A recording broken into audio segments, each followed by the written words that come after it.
Leçon 19, te oku et te aru. On commence avec une phrase d'exemple. Sore o teiburu no ue ni oite kudasai.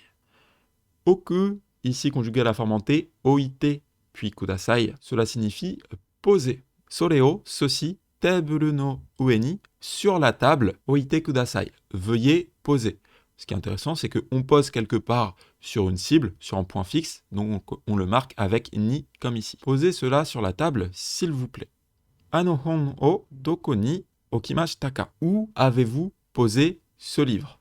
Ici, on a oku qui est au passé, puis on pose la question. Heiya no sumi ni tsukue o oite imasu. Sumi, nouveau mot de vocabulaire, ça veut dire le coin. Heiya no sumi, le coin de la pièce. Ni, ça va être notre cible. Ici, on a encore une fois notre verbe oku. Donc, où est-ce que l'on pose quelque chose? Et on a tsukue. Tsukue, je rappelle, c'est le bureau, qui va être l'objet de oku. Donc, poser le bureau. Et ici, il est à la forme en te iru. Alors ici, on pourrait tenter de croire que ça veut dire que je suis en train de poser, mais en fait, poser va faire partie de ces verbes qui impliquent un changement d'état, puisque une fois que vous posez un objet, eh bien, il va rester en place.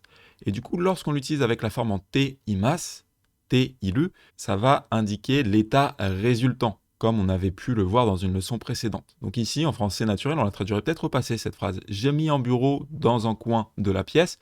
Sous-entendu, en fait, je l'ai mis et l'état est toujours en cours. C'est pour ça qu'on passe par la forme en te imasu. J'ai mis un bureau dans un coin de la pièce. Nous, en français, on pourrait carrément changer la manière d'exprimer cette phrase et dire « il y a un bureau dans un coin de la pièce ». Ici, oite imasu exprime vraiment l'état résultant. Le bureau a été placé et il y reste. Ce qui est intéressant de noter, c'est que on a notre oite imasu et la particule qui est utilisée, c'est o. Pourquoi? Parce que c'est l'objet. Sous-entendu, ici, on a un sujet qui serait très certainement par défaut watashi. C'est moi qui ai posé le bureau ici. Et on a bien un verbe transitif, du coup, notre objet o. Maintenant, écoutez cette phrase. 棚に DVD が置いてある。棚に DVD が置いてある。 Ah, intéressant. Ici, on a eu oite aru et non pas oite iru. Ça, c'est la première chose à noter. Remarquez, si on a un ga, donc ga oite aru, et on n'a plus o oite iru. En fait, il faut savoir que la forme en te aru s'utilise avec les verbes transitifs. Je vous rappelle que oku, c'est un verbe transitif, on pose quelque chose, et que dans ce cas, ça va indiquer un état résultant. Ces deux éléments, c'est très important, parce que si on reprend une phrase qu'on avait déjà vue, tonari ni oki biru ga tatte iru, qui voulait dire « il y a un grand immeuble à côté ». À côté, un grand immeuble est construit. On avait vu qu'on pouvait utiliser la forme en te iru déjà pour indiquer un état résultant. Il a été construit dans le passé, mais il est toujours là. Ce qui est super important, c'est que ça, c'était avec les verbes intransitifs. Et c'est pour ça qu'on avait ici bel et bien la particule ga avec un te iru et que ça fonctionnait quand même. C'est parce que le verbe était intransitif. Ici, on est avec un verbe transitif. Donc on ne peut pas dire taneni dibuidi ga oite iru. On ne peut pas. Pourquoi? Parce que oku est un verbe transitif. Et du coup, le ga, le sujet, ce n'est pas ce qui est déposé.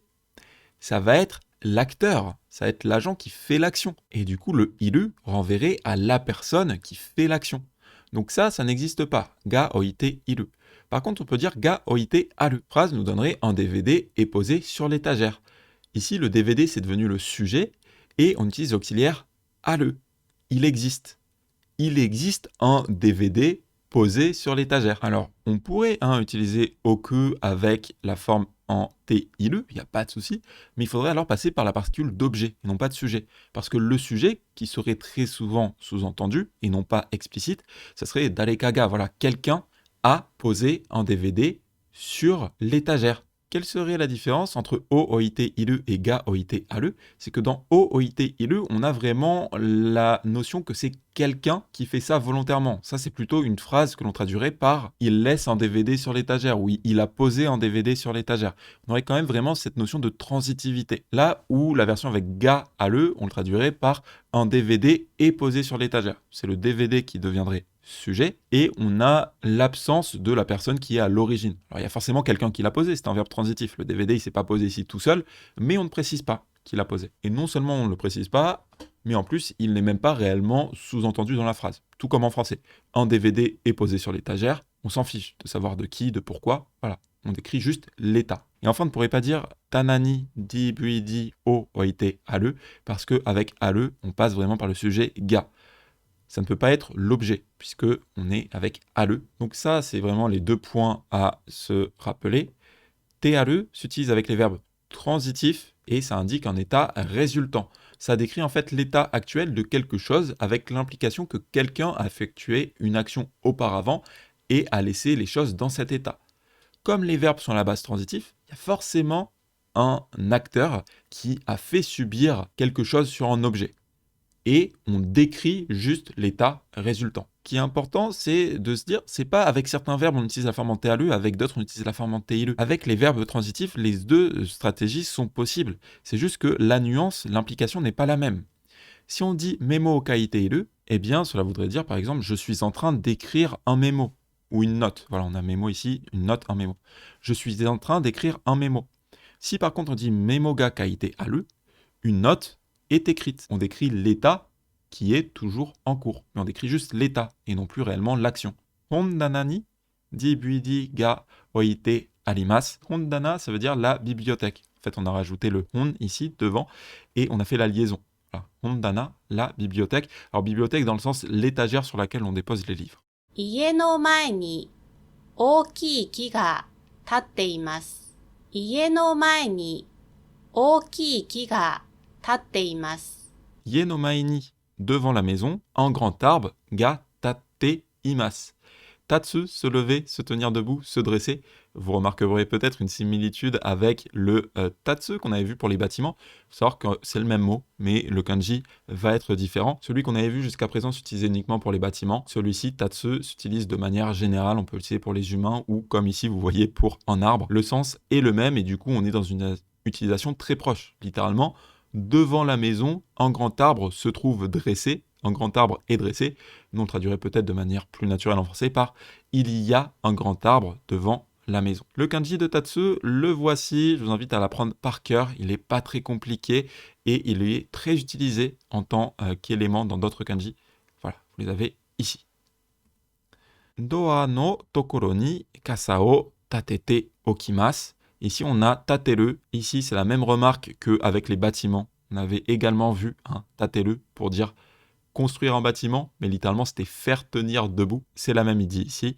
Et, nouvelle chose ici, on a tatete okimasu. Ici, on a tateru qui est à la forme en T et on a collé l'auxiliaire okimasu, qui est en fait notre verbe oku que nous avons vu en début de leçon. Il faut savoir que oku, on peut l'utiliser en tant qu'auxiliaire pour exprimer l'idée de faire quelque chose en anticipation. Littéralement, on fait l'action maintenant et on pose le résultat tel quel pour un usage futur. Donc ici, on a la notion que à l'endroit de la porte, que nous on traduirait par à côté de la porte, au niveau de la porte, kasao, un parapluie, tatete okimasu, je laisse un parapluie debout. Alors ça peut faire un petit peu bizarre, c'est parce que lorsque vous déposez un parapluie, généralement vous avez un porte-parapluie et c'est vrai que le parapluie, il se tient debout. Donc c'est une stratégie d'expression que nous on n'utiliserait pas en français. On dirait directement je laisse un parapluie à côté de la porte, mais en japonais, voilà, on va préciser dans quel état est-ce qu'on le laisse. En l'occurrence, on le laisse debout, ce qui nous donne donc cette phrase. Littéralement, je vais mettre le parapluie debout près de la porte et le laisser là. En français naturel, je poserai le parapluie près de la porte. Teburu no ue ni keiki o oite oita. Ça perturbe les premières fois qu'on tombe dessus. On va souvent utiliser la forme en te oku avec le verbe oku lui-même. C'est totalement naturel en japonais. Pourquoi ? Parce que on a l'idée qu'ici, on pose le gâteau sur la table et que très certainement, on veut en faire quelque chose plus tard. Donc soit c'est par exemple pour le manger, tout simplement, soit c'est pour ensuite le récupérer et l'amener autre part. Voilà, mais on le pose avec une intention derrière la tête. Et du coup, on va souvent utiliser oku avec l'auxiliaire te oku, qui est ici conjugué au passé neutre. J'ai posé un gâteau sur la table. 大切なことをメモしとくね。大切なことをメモしとくね。 Alors ici, on a quelque chose de très intéressant. On a shitoku. Shitoku, c'est en fait la contraction de shite oku. Taisetsu na koto o memo shite okune. Je vais noter les choses importantes. Je vous le présente en fait ici surtout pour la contraction qui peut perturber. Shite oku, enfin te oku, se transforme en toku. Mizu o nondoita yo. très intéressant, c'est que même si on appelle la forme en te-oku, évidemment, avec les verbes qui se terminent en de, comme par exemple nomu, qui devient nonde, eh bien, on va voiser. Ça va devenir du coup nondoku. Nondoku. Et ici, c'est conjugué au passé. Mizu o nondoitayo. J'ai bu de l'eau. Alors, pourquoi est-ce qu'on pourrait dire cette phrase? Imaginons vous sortez dehors et qu'il fait très chaud. Bah voilà, vous pourrez dire, ah oui, j'ai bu de l'eau, sous-entendu en avance. Pourquoi? Parce que désormais, vous partez dehors, il va faire chaud, vous allez transpirer. Donc voilà, vous voulez insister sur le fait que vous avez bu de l'eau en préparation. Ce qui est assez difficile avec la forme en teoku, c'est que très souvent, elle est juste perdue en traduction en français. Nous, on dirait juste, j'ai bu de l'eau. Mais on a cette nuance en japonais qui est vraiment présente, que on a fait ceci en préparation du futur. Leizoko ni memo o hatteiru. Haru, ça veut dire coller, coller quelque chose. Donc ici, à la forme au présent continu, haru fait partie de ces verbes qui indiquent un changement d'état. Comme poser, en fait, quand on colle quelque chose, ça change l'état. Et on peut le laisser en place. Et du coup, on peut utiliser la forme en teiru, comme ici, pour indiquer l'effet résultant. J'ai collé une note sur le frigo. Vous voyez que nous, on le passerait au passé ici. Sous-entendu que je colle une note sur le frigo et je le laisse dans l'état en place. Ici, on est dans la version transitive. Remarquez bien la traduction. J'ai collé une note sur le frigo. Alors le je est absent en japonais, comme souvent parce que ça va être sous-entendu par le contexte. C'est très clair que par défaut, vous parlez de vous. Mais on a vraiment l'acteur qui fait l'action. J'ai collé une note sur le frigo. Maintenant, on pourrait dire leizoko ni memo ga hatte aru. Une note est collée sur le frigo. Vous voyez, là, on n'a plus d'acteur qui est au premier plan, on a juste un état. Du coup, on passe par ga et te aru. Pour également dire leizoko ni memo o hatte oku, je vais laisser une note sur le frigo. Ici, très important, on a le oku qui est à l'inaccompli, donc c'est du futur, je vais laisser. On va le faire en avance, et ici, on reste vraiment dans la version transitive. Il est donc vrai que teoku et tearu, les deux vont servir à décrire des actions qui ont été faites en avance. Mais il y a une différence majeure. C'est que teoku, ça va s'utiliser vraiment lorsqu'on veut insister sur l'intention de l'agent, de la personne qui fait l'action. Le sujet reste visible, ou du moins sous-entendu dans le discours, même si on ne l'affiche pas en japonais, il est présent. C'est une action préparée et assumée par un agent identifiable. En revanche, avec tearu, l'agent n'est plus mentionné. On décrit simplement un état résultant et on n'insiste pas particulièrement sur qui l'a fait. Je vais laisser un mémo sur le frigo. Un mémo a été laissé sur le frigo. Ici, l'agent et la volonté de l'agent est important. Ici, c'est juste un état. Il y a un mémo collé sur le frigo. C'est une distinction qui est pas évidente, donc on va voir un dernier exemple. Leizoko ni biru o oite oita. J'ai laissé une bière dans le frigo. Ici, on insiste sur l'action intentionnelle de l'agent. Alors par défaut, c'est sous-entendu moi. C'est fait par anticipation. C'est pour ça qu'on a utilisé teoku, qui certes ici est au passé, donc l'action est déjà effectuée, mais on insiste vraiment sur le fait que c'était quelque chose qu'on avait fait par anticipation. Et le sujet de l'action est visible ou sous-entendu.